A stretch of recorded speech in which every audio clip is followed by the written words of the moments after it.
नमस्कार साथियों, मैं डॉक्टर मुकेश गर्ग। जरा सोचिए में आपका हार्दिक स्वागत है।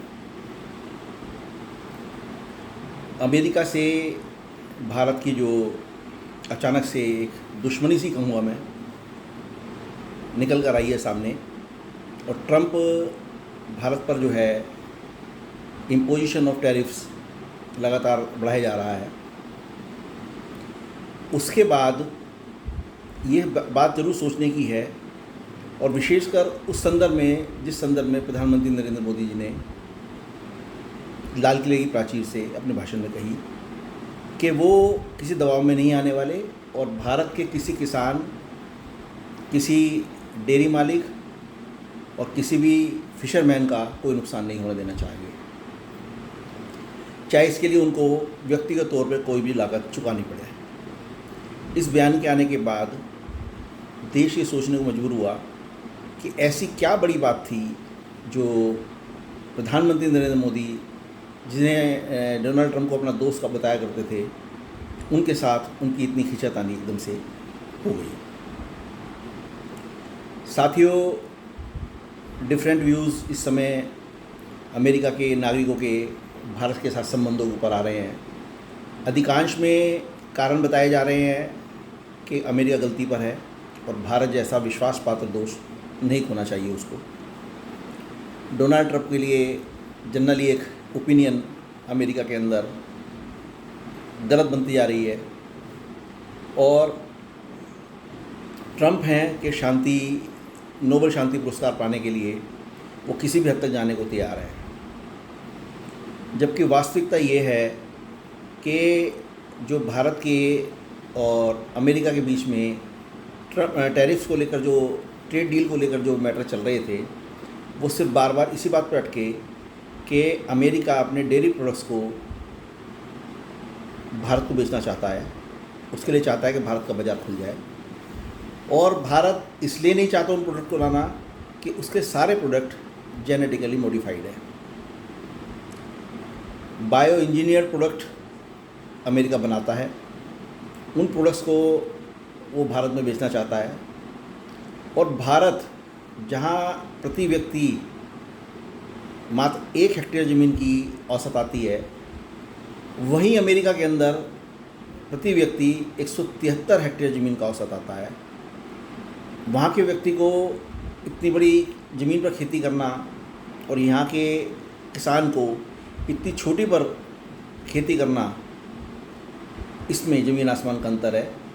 यही कारण है कि भारत की 140 करोड़ लोगों की आबादी वाला देश खेती पर निर्भर देश है, और अमेरिका जो है वो खेतीहर ना होकर वो उद्योगों पर और अपने आईटी सेक्टर के ऊपर विश्व पर राज कर रहा है।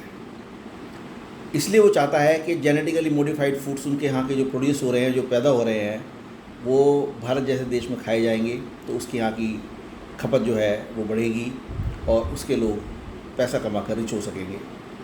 जबकि भारत की सोच ये है कि यदि हमने अमेरिका के प्रोडक्ट्स के लिए मार्केट खोल दिया तो भारत का मार्केट बिल्कुल जीरो हो जाएगा। यहाँ का किसान, यहाँ का जो मछली पालन वाला और यहाँ का जो डेयरी फार्मिंग वाला किसान है, वो बिल्कुल सड़क पर आ जाएगा, और भारत ऐसा कदापि नहीं करेगा। इसकी बानगी मैं आपको अभी देना चाहता हूँ कि आज से लगभग 30 साल पहले भारत के अंदर जब अमेरिका ने बीटी कॉटन को इंट्रोड्यूस किया था और बीटी ब्रिंजल यानी बैंगन को, उस समय भी ऐसा विरोध भारत के अंदर हुआ था। लेकिन उस समय चूँकि WTO के प्रेशर में और अमेरिका के प्रेशर में भारत इतना ज़्यादा आ चुका था कि भारत ने वो समझौता मानते हुए दोनों फसलों को इजाज़त दे दी थी। उसका नतीजा ये हुआ कि आज भारत की कॉटन जो है विश्व के अंदर बहुत उत्कृष्ट क्वालिटी की नहीं रह गई है। आप इसको ऐसे मानिए कि आप बाज़ार में टमाटर खरीदने जाते हैं, आप देसी टमाटर मांगेंगे तो वो आपको कम लाल, हल्के हरेपन पे और छोटे छोटे टमाटर दिखाई देंगे, और जबकि दूसरी तरफ टोकरी के अंदर उसके पास लाल लाल मोटे मोटे टमाटर रखे होंगे, जो कि जिनको कहते हैं हाइब्रिड सीड से बने हुए वो हैं। उनके अंदर पूरी तरीके से जेनेटिकली मॉडिफाइड नहीं है वो, लेकिन उनके अंदर कुछ अंश उसका डाला गया होता है। जबकि हमें ऐसे टमाटर नहीं खाने चाहिए क्योंकि वो स्वास्थ्य के लिए हानिकारक हो सकते हैं।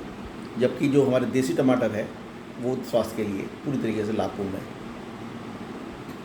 ऐसी ही बातें वहाँ के मिल्क प्रोडक्ट्स के ऊपर डिपेंड करती है, क्योंकि वहाँ पे बताया जाता है कि जब गाय के बछड़ा पैदा होता है तो उस बछड़े को इस तरीके के इंजेक्शंस, हार्मोनल इंजेक्शन दिए जाते हैं कि जितनी ग्रोथ उसकी 1.5 साल के अंदर होनी चाहिए वो ग्रोथ उसकी मात्र 2 महीने के अंदर हो जाती है। पूरा जवान बड़ा बछड़ा बन जाता है। और गाय को इस तरीके के वो मांसाहार युक्त मांस युक्त फीड खिलाते हैं जिससे गाय की दूध की क्षमता बढ़ती है। यानी जो वो बछड़ों को इतनी जल्दी बड़ा करते हैं, उनका मीट वो फॉरेन में एक्सपोर्ट करते हैं जहाँ गाय गोवंश का मांस खाया जाता है। और दूध को वो भारत में इसलिए भेजना चाहते हैं कि वहाँ के दूध की खपत बढ़े, जबकि जो मांसाहार गाय होगी उसके दूध के अंदर मांस के कंटेंट्स अवश्य मौजूद रहेंगे। और भारत किसी तरीके से भी अपने यहाँ के गोवंश को ख़राब नहीं करना चाहता। कुल मिलाकर मैं नरेंद्र मोदी जी के इन प्रयासों का बड़ा समर्थन करता हूँ, सराहना भी करता हूँ। और मेरे विचारों को सुनने के बाद आप भी सराहना अवश्य करेंगे, ऐसा मेरा मानना है। ज़रा सोचिए। साथियों, यदि मेरे विचार आपको उचित लगें तो कृपया मेरे चैनल को लाइक कीजिए, शेयर कीजिए और सब्सक्राइब कीजिए। धन्यवाद।